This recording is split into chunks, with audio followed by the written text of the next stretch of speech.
Comencemos con lo de Mérida. En Mérida unos señores agarran una cosa que antes era un deporte tradicional, eso de agarrar las motos, los carros, meterse por donde sea, pero que con todo este tema de la ecología, pues de la defensa del medio ambiente, eso ha sido, oye, cuestionado y ahora es muy reglamentado. Hay áreas donde eso se puede hacer. Lo de Mérida, bueno, los señores creyendo que se la estaban comiendo pusieron unos videos y vi que el Ministerio Público los imputó. El caso de Canaima también generó mucha polémica porque se trataba de Osmel Sosa, porque hicieron una fiesta allí en pleno Tepuy y la gente, qué brío, están maltratando el ambiente. ¿Qué similitudes hay en estos casos y la actuación del Ministerio Público? Bueno, sí, en primer lugar yo creo que es evidente que la actividad del Ministerio Público ha logrado visibilizar temas que en el pasado, ni siquiera en el pasado reciente, no eran para nada dignos de ser llevados al proceso penal. Por ejemplo, el daño al medio ambiente, al ecosistema, incluso, podemos hablar luego de ello, las agresiones a la mujer, a los niños, el tema del maltrato animal. Es decir, casos que siendo de la cotidianidad del venezolano, prácticamente el Ministerio Público y el sistema de justicia, siendo tan, vamos a decir así, vulnerables, ¿no?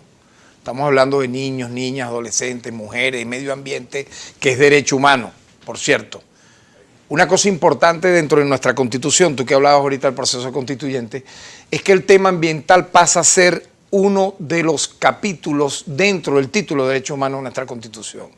Por lo tanto, hay que darle preeminencia y nosotros así lo hemos hecho. Incluso, por ejemplo, la tala de árboles que están en veda, que está prohibido que tú los, vamos a decir vulgarmente, los criminalices. Eso tiene una pena y nosotros hemos actuado ahí muy duramente. Por lo tanto, me has mencionado dos casos. El reciente, de hace apenas unas horas, fue terrible, ¿no? O sea, chocante por lo ofensivo y al mismo tiempo por lo delictivo, donde un grupo de personas en estado de ebriedad aprovecharon la caída de una nevada en el Pico del Águila. Yo viví en Mérida, por cierto, entre el año 81, 82, 83, estudié allá filosofía y letras en esos tiempos. Y te digo, para el merideño y para quienes visitan Mérida, esos son templos sagrados, ¿no? Ir a los nevados, al páramo La Culata, al valle, etcétera. Y de pronto tú ves esas imágenes donde un grupo de personas, repito, de forma no solamente osada, sino indigna, dañaron el ecosistema del Pico del Águila, porque, fíjate, el frailejón es una de las flores más peculiares en su crecimiento, en lo que cuesta, digamos, mantenerse viva como tal. Y dañaron frailejones estando supuestamente rustiqueando con unos Toyotas 4x4, etc.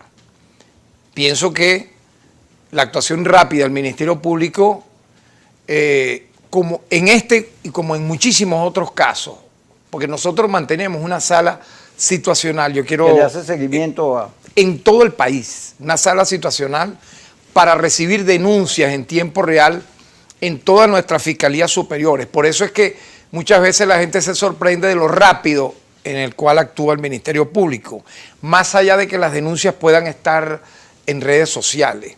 Entonces nosotros actuamos y logramos hasta este momento la detención de 4 personas. No es que sean solamente las 4 las que actuaron. Sin el video había más. Obviamente, pero ya tenemos 5 personas. Ya hay otro detenido para la mañana de hoy lunes. Y en este sentido, mira, ahí hay delitos. Ejecución de actividades no permitidas, ocupación ilícita de áreas naturales protegidas, contravención a planes de ordenación de territorio, modificación o destrucción de bienes protegidos, disposición indebida de residuos o desechos no peligrosos y agavillamiento. Esto ocurrió en un parque nacional, conocido como Sierra de la Culata, Pico del Águila también. Y esto apenas acaba de ocurrir hace unas horas, es decir, anteayer. Cuando tú me mencionas el caso del Tepuy, nosotros igualmente investigamos, designamos un fiscal, hicimos una inspección, por cierto, acompañados con el Ministerio del Ambiente, Ecosocialismo, con el Ministerio de Turismo, recuerdo, y esa zona, hay que decirlo, no, a diferencia del Parque Nacional Sierra de la Culata, la del Tepuy, no es una zona protegida. Tan es así que ahí hay una antena repetidora, pero nosotros sí solicitamos que hubiesen acciones de carácter administrativo en contra de los operadores que allí actuaron. Por lo tanto, en su momento incluso nosotros lo referimos por redes sociales y lo comunicamos. El llamado finalmente es a respetar el medio ambiente, Kiko, porque es un derecho humano de, algunos lo llaman de tercera generación, pero yo diría que es de primera generación, porque si se acaba la naturaleza, si dañamos los ríos, los mares, el ecosistema, el medio ambiente, finalmente se acaba la vida humana. Fíjate, Tarek, yo el jueves pasado hice una reflexión al respecto.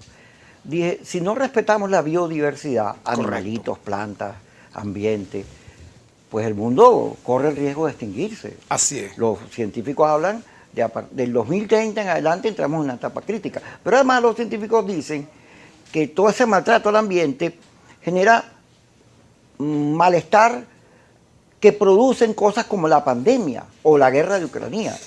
Porque después de la pandemia se esperaba un discurso más humano, pero no, apareció la guerra y ahora hay estas tendencias, lo vemos en Colombia y en otras partes del mundo, a estos liderazgos fuertes. Extraño. Estos liderazgos que diríamos son una especie de jueces, ¿Tú te refieres a quién, por ejemplo? A Rodolfo Hernández.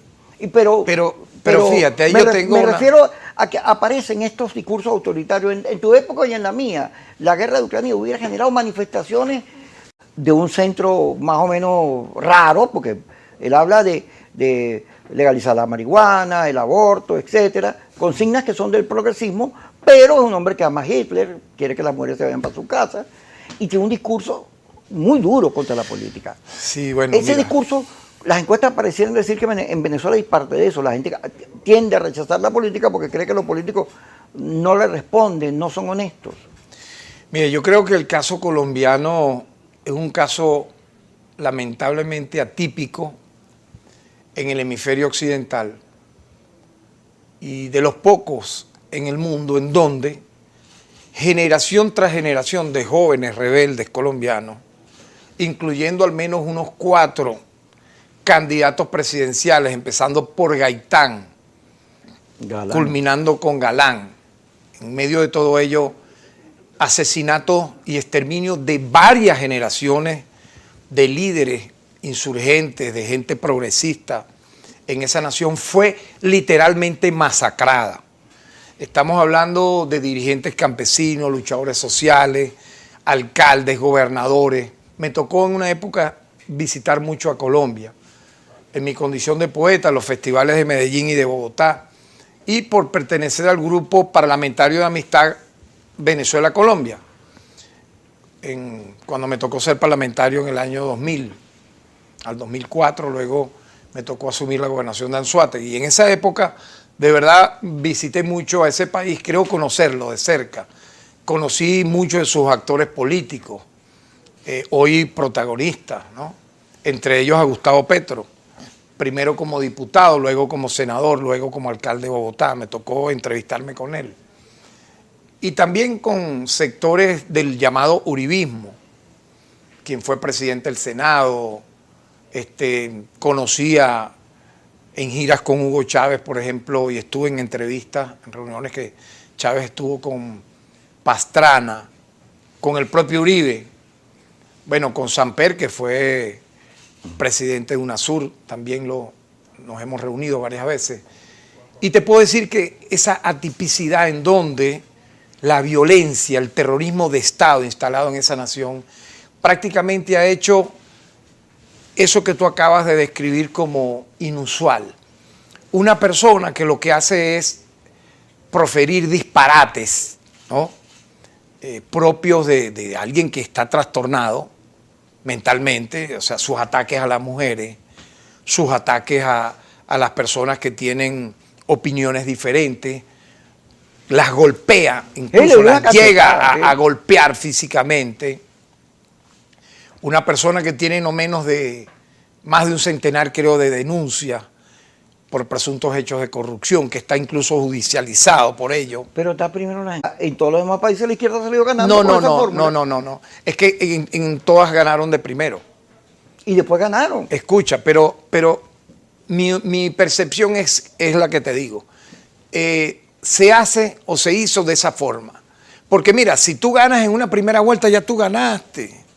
O sea, ¿qué sentido tiene la segunda vuelta? ¿Para qué? O sea, eso va en contra de la democracia. Petro gana en Colombia con la diferencia al que llega de segundo, con más de 25 o 25%. Imagínate. Y esta persona que aparece huyéndole a los debates, no quiere confrontar porque no sabe hablar. Eso es lo primero. Es una persona que fue apenas por un corto periodo de tiempo alcalde de una provincia en Colombia. Y de pronto, fíjate tú, lo colocan allí.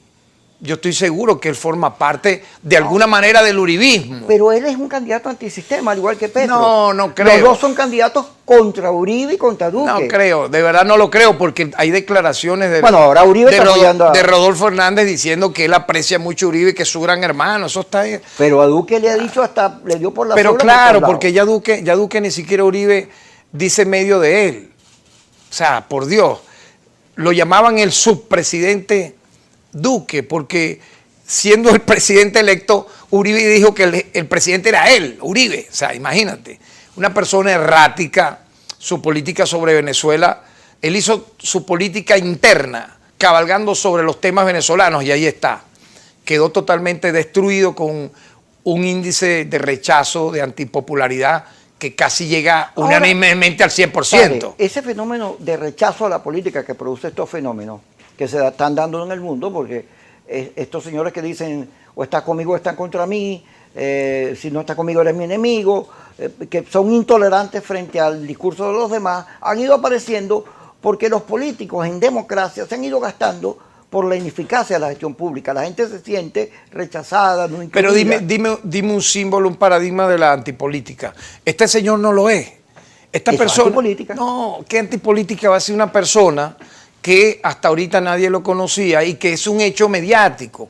¿Quién lo infla a él? No te equivoques, la oligarquía colombiana. Mira, Rodolfo Hernández es un candidato de la oligarquía colombiana, del uribismo más letal, que es el que lo está apoyando. Por favor, que lo quieren ahora barnizar diciendo que la antipolítica, que es un antisistema. ¿Qué antisistema va a ser? Ahora, ese por mismo Dios. Día, mira, la encuesta Datincorp hace una encuesta el mismo domingo y aparece en Venezuela el gobierno con 13, la oposición 14 y 64% quiere algo diferente. Bueno, mira, yo creo que hay que siempre atender a todo lo que implica la percepción colectiva para asumir de forma, yo diría, unitaria, y es el caso venezolano es el diferente al colombiano.